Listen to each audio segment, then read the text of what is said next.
ಮದುವೆ ಕೇಳ್ತೇನೆ. ಮನೆ ವಿಚಾರದಲ್ಲಿ ನಾನು ಎಲ್ಲಿ ತಪ್ಪಿದೆ ಅಂತ ಬೇಡವಾ? ಗೃಹದಲ್ಲಿ ವರ್ಷಕ್ಕೊಮ್ಮೆ ಆದ್ರೂ ಶುಭ ಕಾರ್ಯ ಆಗ್ಬೇಕು ಎನ್ನುವುದಾಗಿ ಹೇಳ್ತಾ ಇರು ಸ್ವಾಮಿ. ನಮ್ಮ ಮನೇಲಿ ಆಯ್ತಾ? ಬಹಳ ಸಮಯ ಆಯ್ತು. ಎಷ್ಟು ಸಮಯ ಆಯ್ತು ಅಲ್ವಾ? ಆ ಕಾರಣಕ್ಕಾಗಿ ಕೇಳ್ತಾ ಇದ್ದೇನೆ. ಕಲ್ಯಾಣ ಪ್ರಿಯರು ನೀವು, ಕಲ್ಯಾಣಕ್ಕಾಗಿ ಹೋರಾಟವನ್ನು ಕೊಡ್ತೀರಿ ಎನ್ನುವುದಾಗಿ ಎಲ್ಲ ಹೇಳ್ತಾರೆ.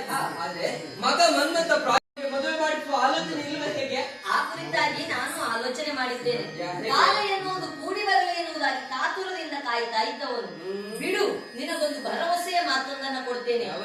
ಇಂದಿನಿಂದ 8 ದಿನದ ಒಳಗಾಗಿ ನಮ್ಮ ಮಗ ಮನ್ಮಥನಿಗೆ ಮದುವೆಯನ್ನು ನಾನು ಮಾಡಿಸ್ತೇನೆ. ನಿಮ್ಮದು ಆಶ್ವಾಸನೆ ಅಲ್ವಾ?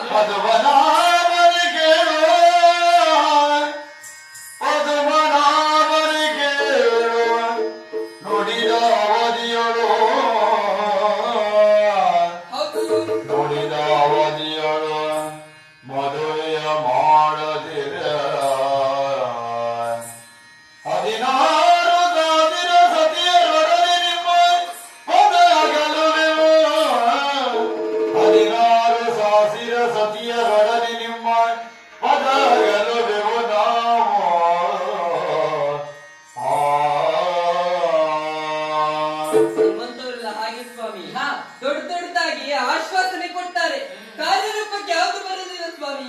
ಮಾಡುವುದೇನು? 8 ದಿನದ ಒಳಗೆ ಮದುವೆ ನಾನು ಮಾಡಿಸ್ತೇನೆ. ಆಡುತ್ತಾ ಇದ್ದೀರಾ? ಹೌದು. ಎಲ್ಲಿಯಾದ್ರೂ ಆಡಿದಂತೆ ನಡೆದಿದ್ದಂತೆ ಹೋದಂತಾದ್ರೆ 16,008 ಜನ ಮಡದಿಯರಿದ್ದಾರೆ. ನೆನಪುಂಟಲ್ವಾ? ಹೌದು. ಯಾರು ಇರುವುದಿಲ್ಲ ಅಂದ್ರೆ ಎಲ್ಲ ಬಿಟ್ಟು ಹೋಗ್ತೇವೆ ಅಂತ ಮಾತನ್ನ ಆಡದಿರು. 8 ದಿನದ ಒಳಗಾಗಿ ಮನ್ಮಥನಿಗೆ ಮದುವೆಯನ್ನು ಮಾಡಿಸದೆ ಹೋದಲ್ಲಿ ನೀವು ನನ್ನನ್ನು ಅಗಲುವ ಅನಿವಾರ್ಯತೆ ಇಲ್ಲ. ಬದಲಿಗೆ ನಾನೇ ನಿಮ್ಮನ್ನ ಬಿಟ್ಟು ಹೋಗ್ತೇನೆ. ಬಾರದೆ ಉಳಿತದ ಮತ್ತೆ? ಇಷ್ಟಕ್ಕೆಲ್ಲ ಸಿಟ್ಟಾಗುವುದ ನೀವು? ಸ್ವಾಮಿ, ಬೆಣ್ಣೆ ಕರಗಬೇಕು ಅಂತ ಆದ್ರೆ ಬಿಸಿ ಮುಟ್ಟಿಸ್ಬೇಕಾಗ್ತದಂತೆ. ಸರಿ, ಆ ಕಾರಣಕ್ಕಾಗಿ ಈ ರೀತಿಯಾಗಿ ಮಾತನಾಡಿದೆ. ಮಗ ಮನ್ಮಥನ ಮದುವೆಯನ್ನ ಕಾಣಬೇಕು ಎನ್ನುವುದಾಗಿ ಕಾತುರದಿಂದ ಮನಸ್ಸು ಕಾಯ್ತಾ ಇದ್ದಿತ್ತು. ಆ ಕಾರಣಕ್ಕಾಗಿ ಹೀಗೆ ಮಾತಾಡಿ ಕಾಲವಾಯ್ತು ಸ್ವಾಮಿ. ಪರವಾಗಿಲ್ಲ ಬಿಡು. ಹಸಿರಾಗ್ತಾ ಉಂಟಾ?